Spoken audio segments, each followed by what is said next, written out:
Welcome to the No Podcast with me, Nikki Spo.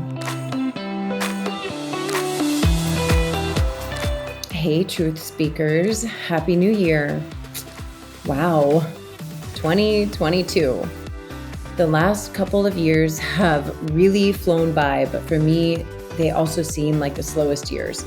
And despite the hardships that so many people have faced as a result of COVID-19 and the pandemic and all of these recent surges, we have really been required to slow down and pivot in many ways. Today's episode is going to be a little bit different. It's my first solo episode with you guys. No guest, just me. And the bulk of what we're going to cover later has to do with fear. So just to put it out there, doing solo episodes has always been something that I wanted to do, but I have been so fearful. You guys know I'm not afraid to show you my sweaty pit, so you can bet your bottom dollar right now that I have got the sweaty pit game going on strong right now. I'm wearing a tank top, thank goodness, but I really do need to turn off my space heater. Hold on. You guys know I love a space heater in Miami when it's warm. So you guys are giving me the most precious gift, your time. You can't get it back. You can't get your time back. And I respect the shit out of your time.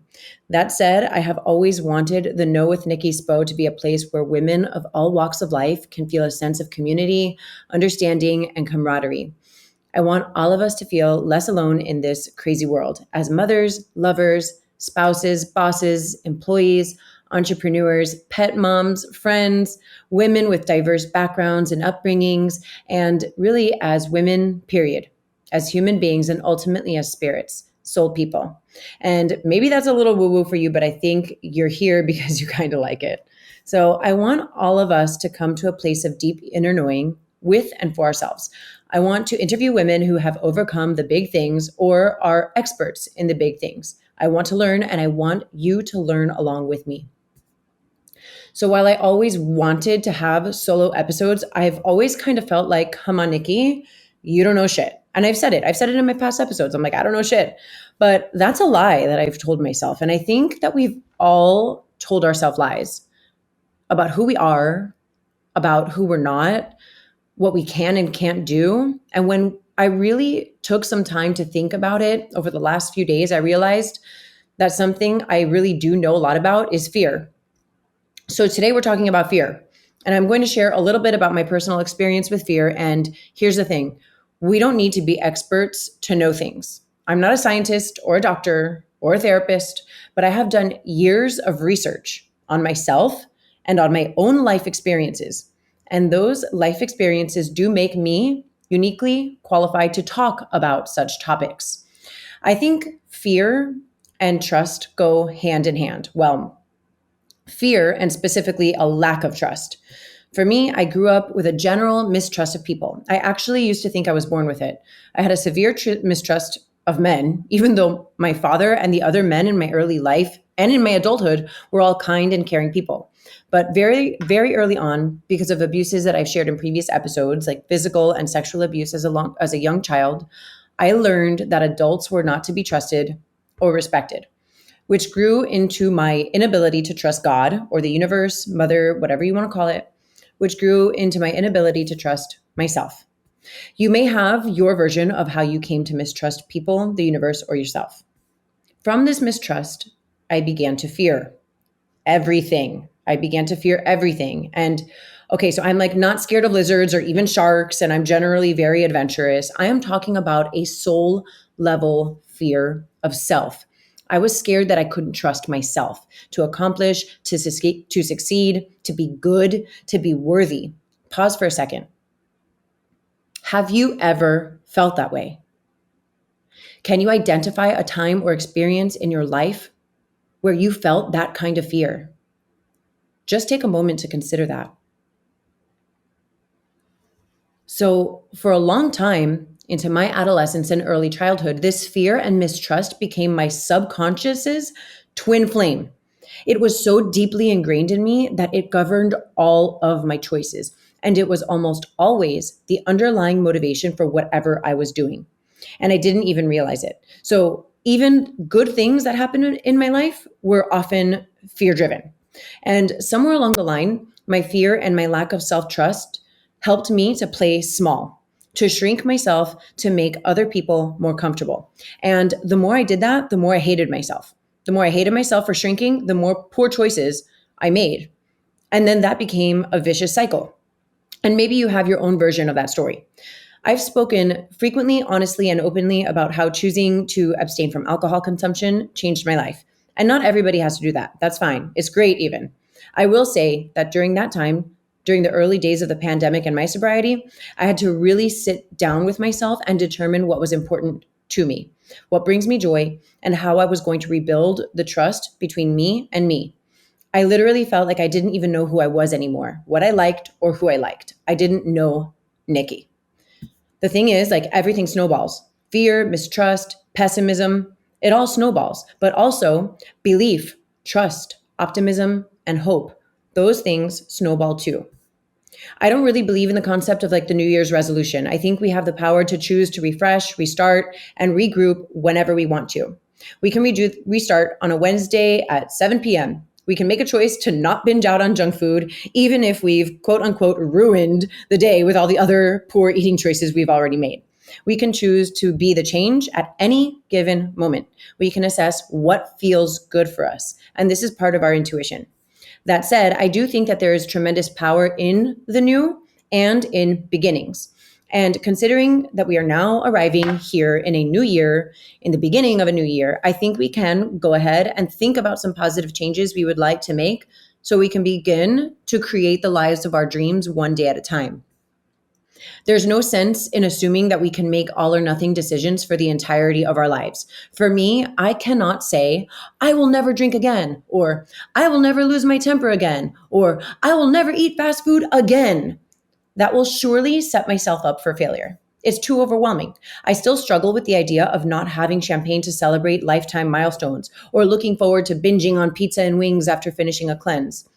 All we can do is live moment by moment. Today, I know I'm not binging on pizza. I'm not doing that today. Today, I know I'm not drinking. Today, I know that I am not going to practice self-sabotage. So how does this relate to fear? Well, if you're prone to making fear-based decisions like I am, I want us to work together here to pay attention.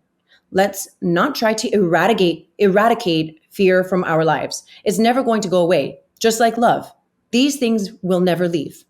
What I do want us to do is to pay attention, to pause, consider our motives when we make decisions, when we speak, when we interact with others, when we pursue something new, or more likely, when we resist in pursuing something new. I'm not encouraging you to be fearless. Let's assess fear. I think a lot of the times fear is perceived. We, as humans with real emotions, can make fear much larger than it is. So let's practice playing the tape forward. And I will give you a personal example. Last year, I was terrified to start this podcast, and I had a bunch of reasons. 1, I'm going to sound dumb. 2, people are going to think I'm pursuing this because I'm arrogant. 3, people are going to think I'm thirsty for attention. 4, what will my husband think of me using my voice, especially in regard to the more taboo topics I like to discuss? 5, what will his colleagues think? 6, will I make our family look silly? 7, what if no one listens? 8, what if I never ever make money doing this and I wind up wasting my family's money on a failed business? 9, what if I find out that I'm not good at this and then I want to quit? What will people think of me then? These are just like some of the preliminary fears that I had. Maybe you've been scared to do something, to try something new, to tell someone how you really feel about them, to take your relationship to the next level, or maybe even slow things down in that relationship. Maybe you've been scared to leave a job that you're not happy in, or to become a parent, or to move. Maybe you're scared to be great. That's a wild one. I have always wanted to be great, extraordinary, magical, but I've been terrified. What if my greatness makes people hate me?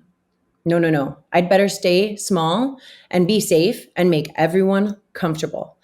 No, that is not what we are here in life to do. We are here in this life to share our gifts with the world. It is our responsibility to do so. When we do so, we live in our purpose. And when we live in our purpose, we help give other people permission to live in theirs. So let's go back to my reasons for not wanting to start my podcast so we can work through this exercise together. I want you to pay attention. After I've made my list of all the things that I'm scared of or that could go wrong, I ask myself, then what? And then I ask myself, will I be okay? In almost every single scenario, I can confidently answer that I will always be okay. I'll walk you through it. My first fear was, I'm going to sound dumb. Okay. And then what? I sound dumb. To who? Will I be okay? Yes. Number 2. Okay. People are going to think I'm pursuing this because I'm arrogant. And then what? Am I arrogant? No. And if people think I am, will I be okay? Yes, I will. 3. People are going to think I'm thirsty for attention. And then what? Am I thirsty for attention? No, but I want to be respected for my craft. Will I be okay if people mistake my desire for respect with thirst? Yes, I will be okay because I know my intentions. 4, what will my husband think of me using my voice, especially in regard to the more taboo topics I like to discuss? And then what? This one's hard because it involves someone we love, I love. Can I control his feelings? No. Do I respect his feelings? Yes. Will I be okay? Yes. And it's similar for the next few questions. What will his colleagues think? Will I make our family look silly? What if no one listens? Then I've tried something new. And then what? Will I be okay? Yes.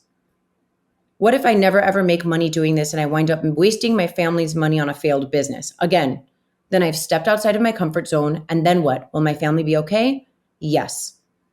What if I find out that I'm not good at this and then I want to quit? What will people think of me then? Can I control what people think? No. And then what? Will I be okay? I hope you guys are seeing a pattern here.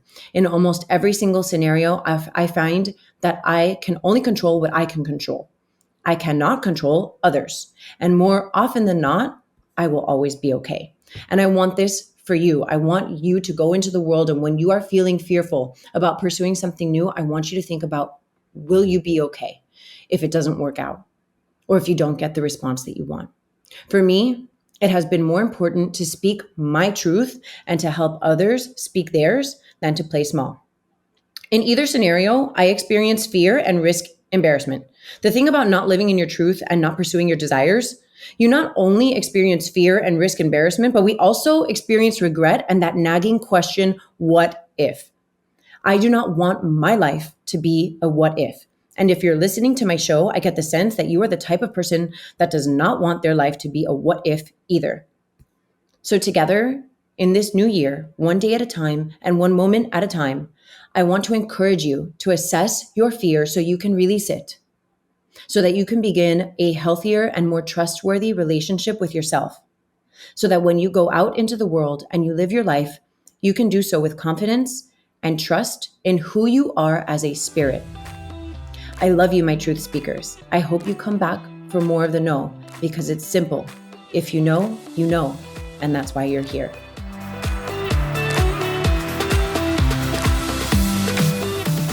Thank you so much for listening to The Know. If you loved this episode, go ahead and share it with a friend. Words are so powerful, and someone may need to hear what we covered today. And if you really loved this episode, please take a moment to rate the show and leave a review. Your comments are so important and valued, and they give other listeners insight on what to expect on The Know. You can connect with me personally via Instagram at Nikki Spo and The Know with Nikki Spo. My hope for you today is that you are fearless in looking inward so that you can be your highest, most authentic self and go after the life of your dreams.